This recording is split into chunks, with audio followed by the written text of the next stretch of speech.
सबसे पहले तो आप इतनी देर शाम को अपना समय निकाल कर यहाँ आए हैं, मुझे मेरी बात कहने का अवसर दे रहे हैं, आपसे मिलने का, परिचय करने का अवसर दे रहे हैं। इसके लिए आपका तहे दिल से आभार व्यक्त कर रहे हैं, आपका शुक्रिया अदा कर रहे हैं।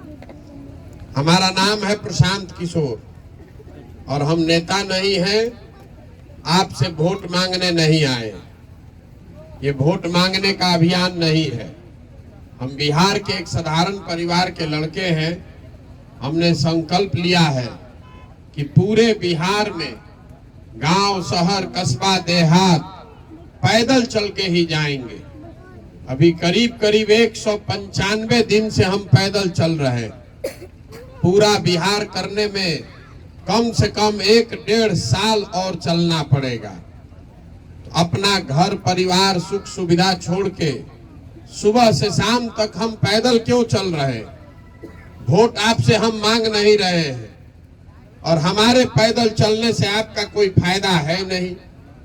हमारे पैदल चलने से आपका गरीबी नहीं दूर होगा। हमारे पैदल चलने से बिहार में भ्रष्टाचार कम नहीं होगा।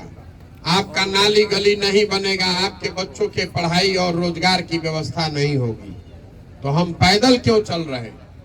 पैदल इसलिए चल रहे हैं कि जिस राज्य, जिस समाज के लोगों की स्थिति को बेहतर बनाना चाहते हैं, कम से कम एक बार जाकर अपनी आंख से उसको देखना चाहते हैं कि आप और आपके बच्चे किस परिस्थिति, किस परेशानी में जी रहे हैं। पुराने जमाने में आपने किस्सा कहानी में सुना होगा कि जो राजा होते थे उनके बारे में कहा जाता था कि राजा भेष बदलकर रात में निकलते थे ये देखने के लिए कि प्रजा का क्या हाल है। अब आज जिसको हम और आप राजा बना रहे हैं बटन दबा के, रात का बात तो छोड़ दीजिए, दिन में भी आपका सुध लेने नहीं आ रहा है। और अगर कभी गलती से आ भी गया तो इतना पुलिस, इतना सुरक्षा लेकर आता है कि आपसे भेंटे नहीं है। हर आदमी सुरक्षा के नाम पर इतना पुलिस लेके घूम रहा है कि जनता से उसको भेंट नहीं है। हम अभी 195 दिन से चल रहे हैं पैदल, सुबह से शाम तक रोड पर चल रहे हैं। इतनी व्यवस्था है लेकिन इसमें एक भी सिपाही नहीं है। हमको तो आज तक कुत्ता भी नहीं काट रहा है। गांव में ही रहते हैं, कोई नहीं मार रहा है। तो नेता जो सुरक्षा लेकर चलता है वो इसलिए चलता है कि आप कहीं उससे मुलाकात आपकी ना हो जाए, आप पूछ ना दे कि भैया तुम्हारा जो वादा किए थे वो काम नहीं किए। ये दुर्दशा है हम लोगों की। लेकिन नेता जो कर रहा है वो तो करने दीजिए। इसके बाद भी हम लोग की जिंदगी क्यों नहीं सुधर रही, ये भी समझने की बात। आपको लग रहा है कि आप मेहनत कर रहे हैं, आपको लगता है कि आप वोट भी ठीक दे रहे हैं, फिर भी आपकी दशा नहीं सुधर रही है। तो जो नेता आता है वो दूसरे के बारे में गाली गलौज करता है, दूसरे की शिकायत करता है और कहता है कि हमको वोट दे दीजिए, हम आएंगे तो सुधार देंगे। आप फिर उस चक्कर में पड़ते हैं, फिर हारते हैं। वोट दिए, फिर 5 वर्ष के बाद वही बात। तो हम आपको दूसरी बात समझाने आए। आप जिस गरीबी पिछड़ापन में पड़े हैं इससे कैसे निकल सकते हैं?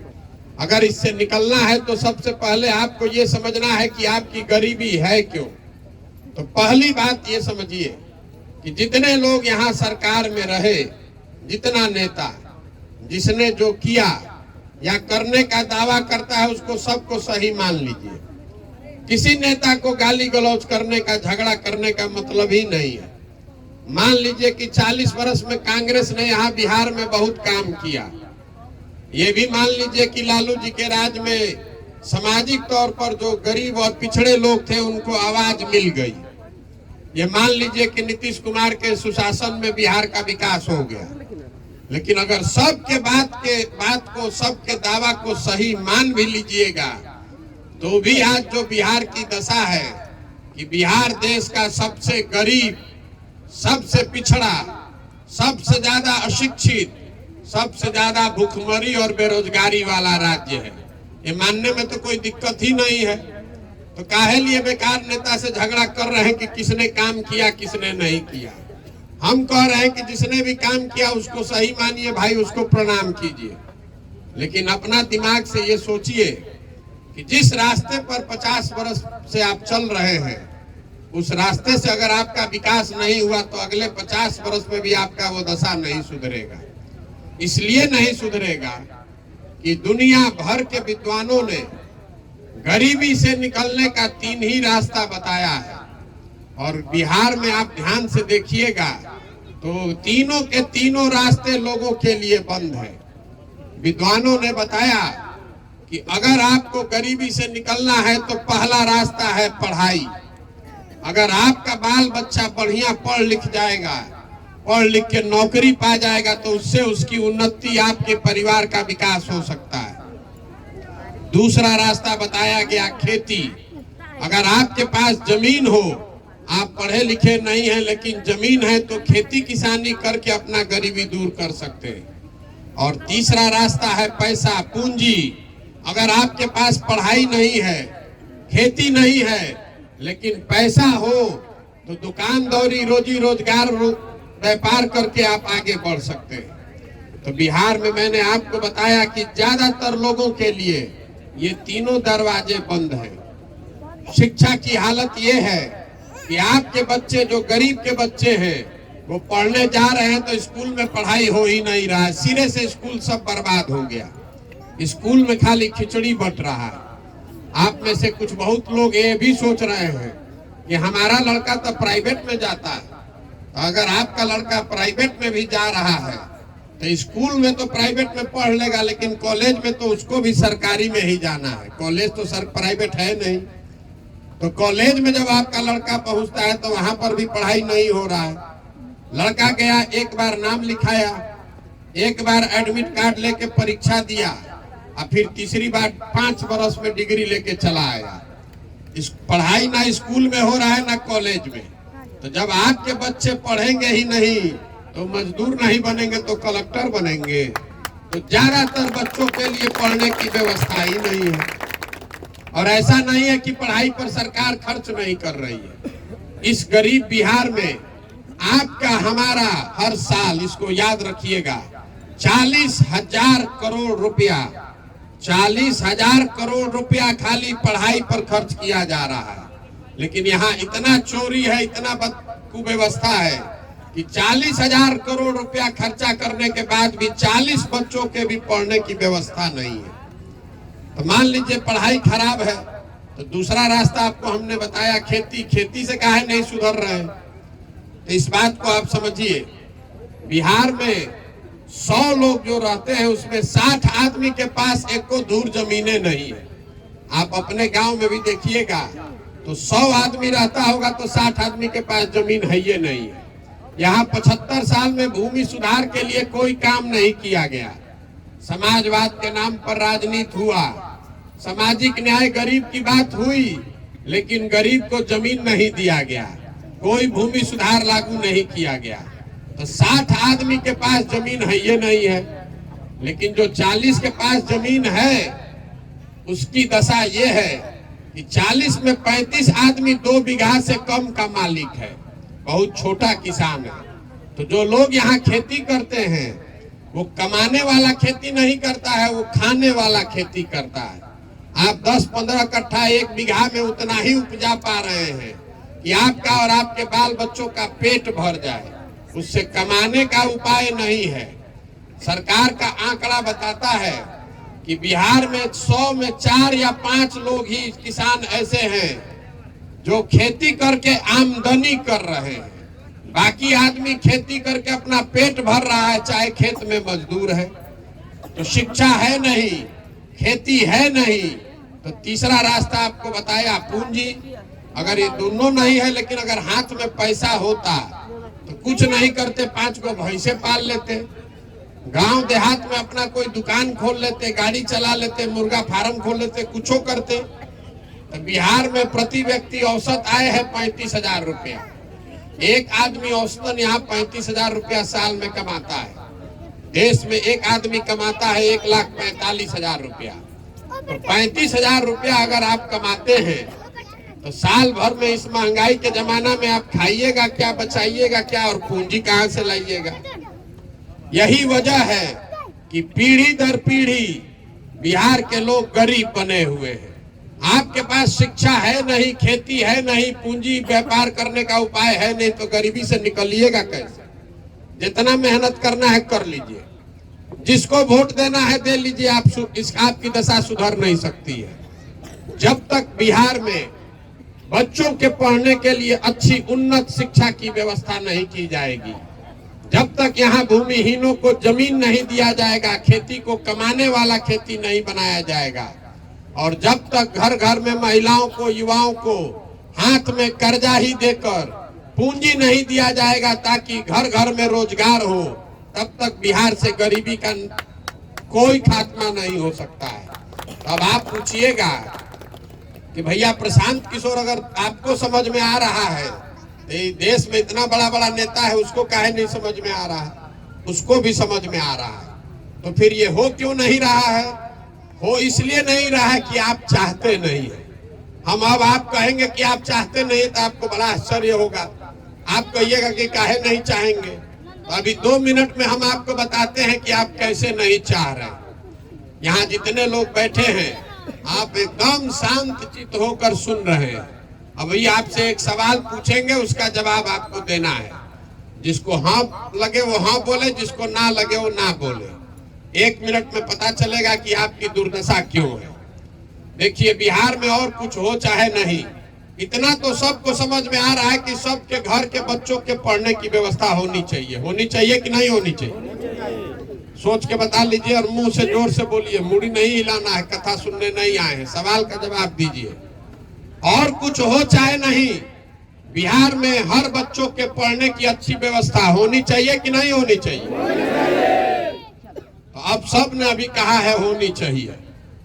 अब अपने अपने बच्चों के नाम पर दिल पर हाथ रखिए और बताइए कि आपने जीवन में कभी पढ़ाई के लिए, बच्चों के शिक्षा के लिए वोट दिया है? कोई दिया है यहाँ पर? तो बताइए। तो यही दुर्दशा का कारण है। आपको नेता का क्या जरूरत है?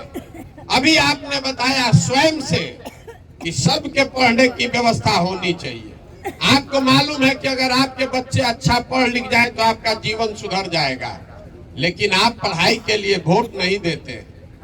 तो जब जो ताला खोलना है उसका चाबी लगाइएगा, नहीं तो खुलेगा कैसे? आपको लग रहा है कि नेता चोरी कर रहा है, नेता आपको धोखा दे रहा है। हम आपको बता रहे हैं कि नेता आपको नहीं ठग रहा है। अगर नेता आपको ठगता तो एक बार ठगता, दूसरी बार आप जग जाते। 2 बार नेता ठगता, तीसरी बार आप जग जाते। 50 बरस से अगर आप ठगे जा रहे हैं तो इसका मतलब है कि कहीं ना कहीं गलती आप में, हम में है। अभी आपको वो भी समझ में आएगा। मैं आपको बता रहा हूं कि जिस चीज पर आप वोट दे रहे हैं, जिस चीज के लिए आप वोट दे रहे हैं, वो आपको थोड़ा कम या ज्यादा मिल रहा है। देखिए, यहाँ जितने लोग हैं, हम लोगों ने वोट दिया है 5 किलो अनाज के नाम पर मोदी जी को। तो बिहार में चाहे जितना भ्रष्टाचार हो, 1 किलो चोरी करके 4 किलो अनाज मिल रहा है कि नहीं मिल रहा है? आपने, हमने वोट दिया है राम मंदिर के नाम पर। तो बिहार में सड़क, नाली, गली, फैक्ट्री बने चाहे नहीं बने, अयोध्या में राम मंदिर बन रहा है कि नहीं बन रहा है? आपने, हमने वोट दिया है जात के नाम पर। तो बिहार में कोई काम हो चाहे नहीं, जात का चर्चा और जात का गिनती घरे घर हो रहा है कि नहीं हो रहा है? आपने, हमने वोट दिया है मोदी जी का 56 इंच का सीना देख के, मोदी जी का चेहरा देख के। तो हर दिन जब सुबह आप टीवी खोलते हैं तो मोदी जी का फूला हुआ सीना और चमकता हुआ चेहरा देखने को मिल रहा है कि नहीं मिल रहा है? आपने, हमने वोट दिया है सिलेंडर आने के लिए। तो सिलेंडर का दाम चाहे 1200 हो कि 1500, घर घर सिलेंडर आया है कि नहीं आया? आपने वोट दिया है बिजली आने के नाम पर। तो घर घर बिल चाहे 6000 आए कि 8000, घरे घर बिजली आया है कि नहीं आया?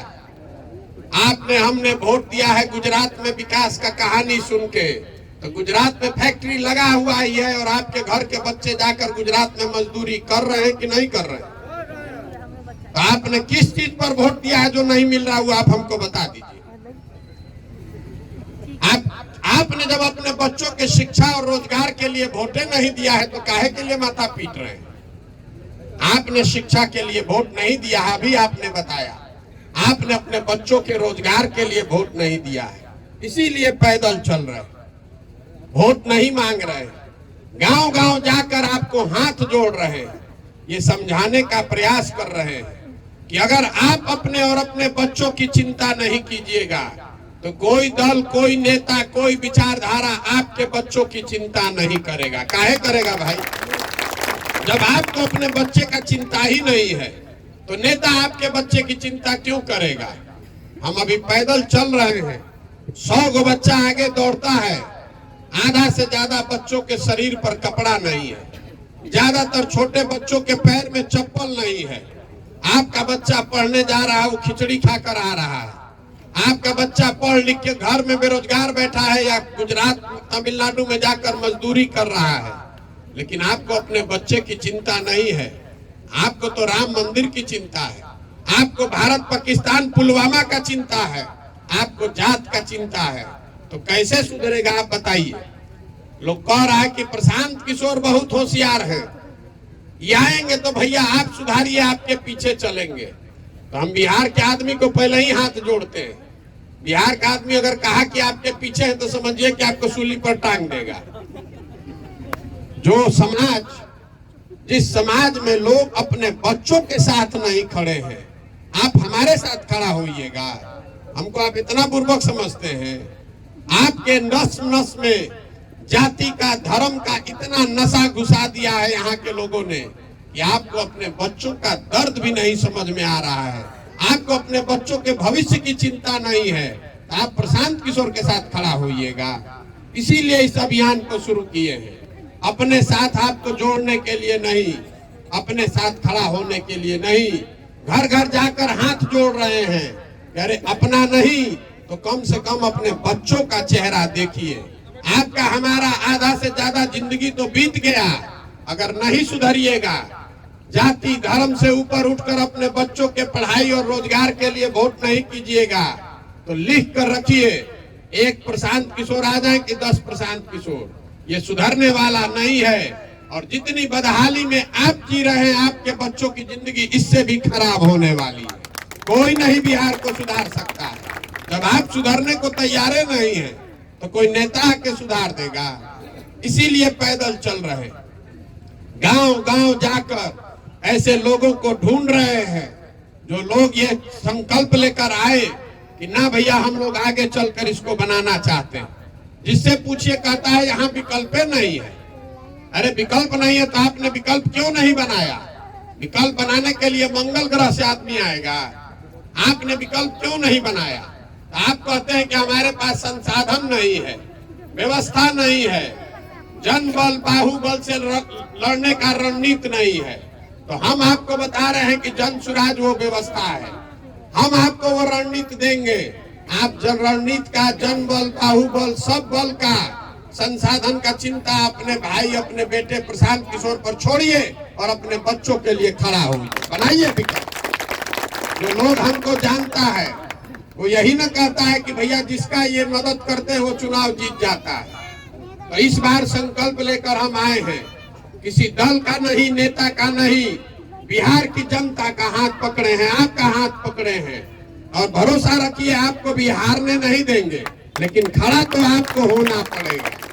अगर आप खड़ा नहीं होइएगा, अपने बच्चों के लिए नहीं खड़ा होइएगा तो कोई आपको नहीं सुधार सकता है। इसीलिए अपना जीवन का सब कुछ छोड़ के ये दांव पर लगाए हैं, गांव गांव 2 साल जीवन का, कि गांव गांव जाकर लोगों को समझाएं। अगर आपको समझ में आए तो इसको अपनाइए, इससे जुड़िए।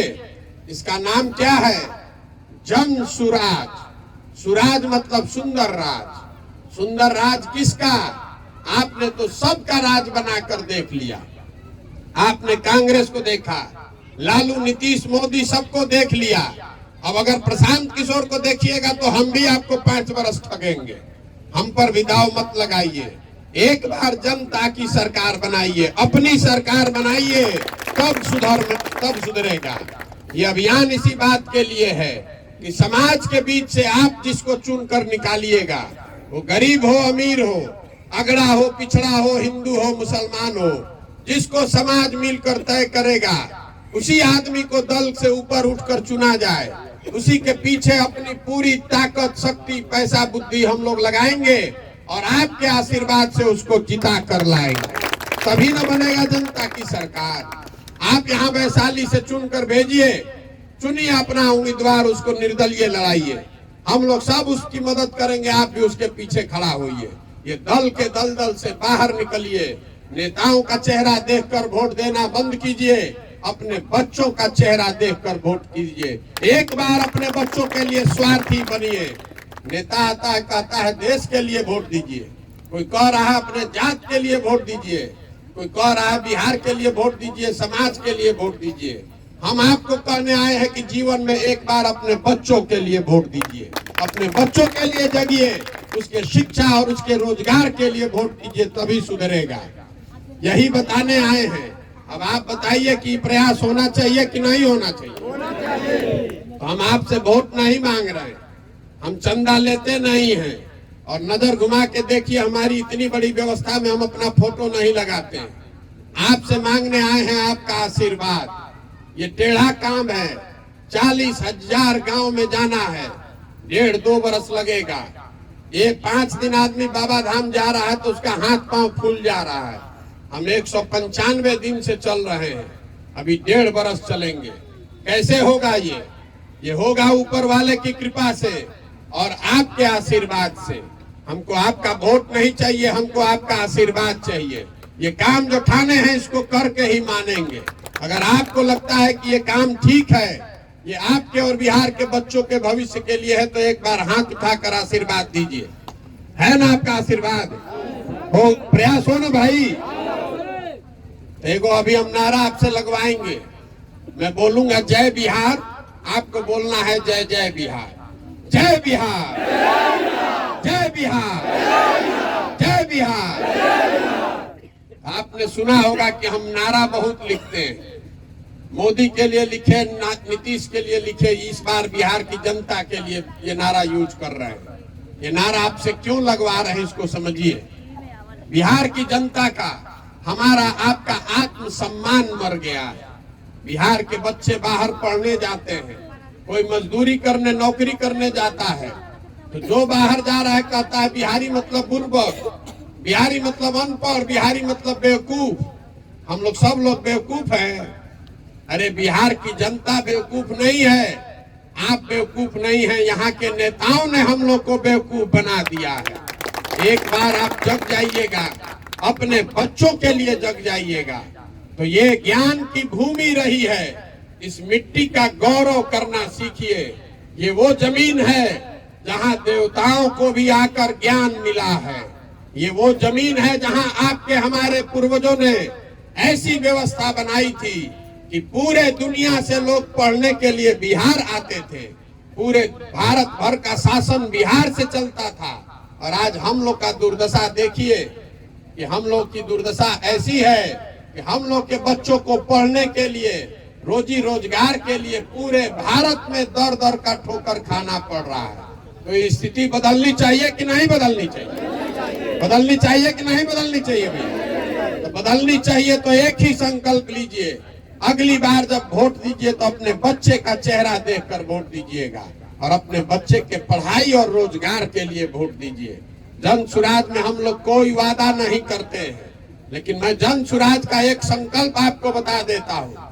जो सारी हमारी शक्ति बुद्धि है, हमने योजना बनाया है कि जब जनता की सरकार बने तो और कोई काम हो चाहे नहीं, सरकार बनने के साल भर के भीतर जितने हमारे भाई बंधु बिहार के बाहर जाकर मजदूरी कर रहे हैं और जितने लड़के यहाँ बेरोजगार बैठे हैं, वो साल भर के अंदर सबके लिए 10 से 15 हजार रुपया रोजगार का व्यवस्था यहीं पर बिहार में किया जाएगा। अगर नहीं होगा तो हमारा गर्दन आप पकड़ लीजिएगा। ये संकल्प लेकर इस पूरे प्रयास को शुरू किए हैं। बहुत आदमी कह रहा है कि सरकार बनाना चाहते हैं, आप हमको नहीं जानते हैं। अगर हमको सरकार में जाना रहे तो आज जाएंगे और कल सरकार में शपथ ले लेंगे, कौन रोक रहा है? ये सरकार बनाने का अभियान नहीं है, ये संकल्प लेकर आए हैं। अपने जीवन का सब कुछ इसलिए दांव पर लगाए हैं कि अपने जीते जी इस गरीब और पिछड़े राज्य बिहार को समृद्ध और अग्रणी राज्य के तौर पर देखना चाहते हैं। अब आप बताइए कि ये होना चाहिए कि नहीं होना चाहिए। तो संकल्प लीजिए, आपने अपने बच्चों को जीवन भर मजदूरी करने के लिए नहीं पैदा किया है। बिहार में बच्चों को पैदा करके आप बड़ा किए, ट्रेन में बस में भेड़ बकरी की तरह बैठा कर भेज दिए मजदूरी करने के लिए। हम लोग के बच्चे मजदूरी करने के लिए पैदा हुए हैं। अरे संकल्प लीजिए कि आधा पेट भी खाएंगे, लेकिन अपने बच्चों को पढ़ाएंगे, उसको डॉक्टर इंजीनियर कलेक्टर बनाएंगे। मजदूर बनाने के लिए नहीं पैदा किए हैं। ये संकल्प लीजिए और ऐसी व्यवस्था बनाइए कि हम लोग के बच्चों को पढ़ने के लिए और रोजगार के लिए बाहर नहीं जाना पड़े। एक बार फिर से मैं इस मिट्टी के सम्मान में एक नारा लगाकर खत्म करूंगा। मैं बोलूंगा जय बिहार, आपको बोलना है जय जय बिहार, जय बिहार, जय बिहार। बहुत बहुत धन्यवाद। अब जिसको चलना है तो साथ में